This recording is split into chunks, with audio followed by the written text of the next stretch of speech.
Israel is getting ready to take the fight to Hezbollah in Lebanon. At the same time, the United States Army vessel General Frank S. Besson is on its way to the Mediterranean so its crew can set up a temporary pier near Gaza. This is video of the Israeli Defense Forces practicing logistics supply drills meant to simulate dropping off supplies to troops in enemy territory.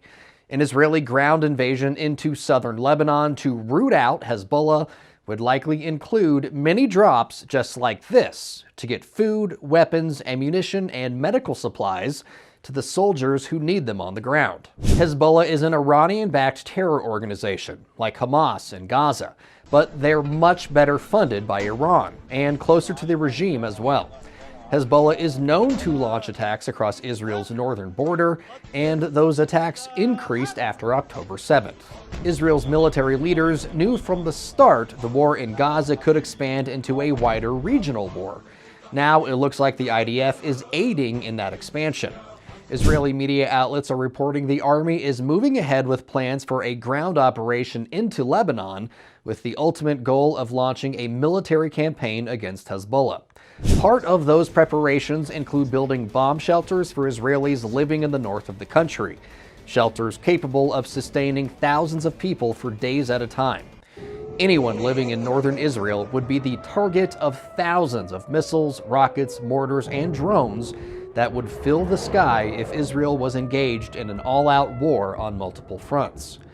The move by Israeli Prime Minister Benjamin Netanyahu to send ground troops into Lebanon certainly has its critics. Thousands of protesters took to the streets in Tel Aviv, calling for Netanyahu's immediate resignation and demanding early elections.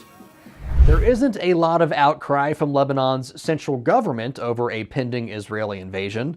That's because Lebanon doesn't really have a government to speak of anymore after 4 years of economic crisis.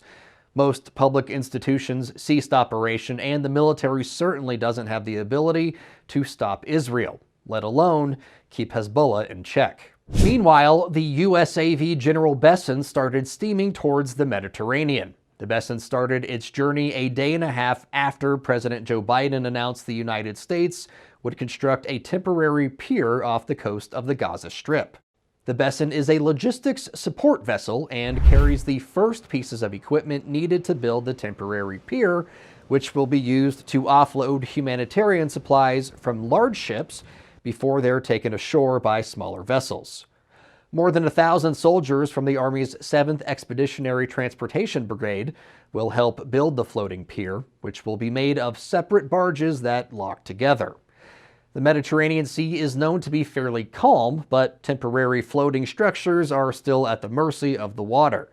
Also, President Biden says there will be no U.S. boots on the ground in Gaza while the pier is being built, but as the Houthis are proving almost every day in the Red Sea, the boots don't need to be on the ground to be in danger.